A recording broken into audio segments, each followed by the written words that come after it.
మిథున రాశి వాళ్లకు ఈ వారం విశేషమైనటువంటి అభివృద్ధితో కూడిన సంతోషాలు కనిపిస్తున్నాయి. ముఖ్యంగా ఉద్యోగ సంబంధమైనటువంటి అంశాల్లో సానుకూలమైనటువంటి వాతావరణం ఏర్పడుతుంది. గత వారం కంటే ఈ వారం కొంత మెరుగైనటువంటి స్థితిగతులు ఉండే అవకాశం కనిపిస్తున్నది.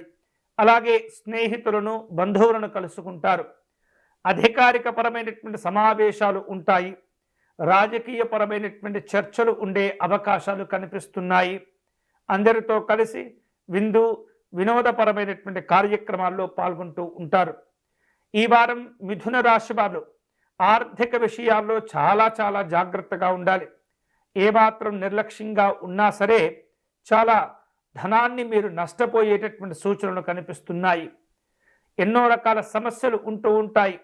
మీకున్నటువంటి ముందు చూపు కావచ్చు, నిజాయితీ తత్వం కావచ్చు, ఆఖరి నిమిషంలో ఎవరో ఒకరు సహాయం చేసే అవకాశాలు కూడా ఈ వారం మీకు కనిపిస్తున్నాయి. కళలు, సాంస్కృతిక కార్యక్రమాల్లో పాల్గొంటుంటారు. పిల్లల యొక్క చదువుల విషయంలో కొంత తోడ్పాటును అందించేటటువంటి ప్రయత్నం చేయటం మంచిది.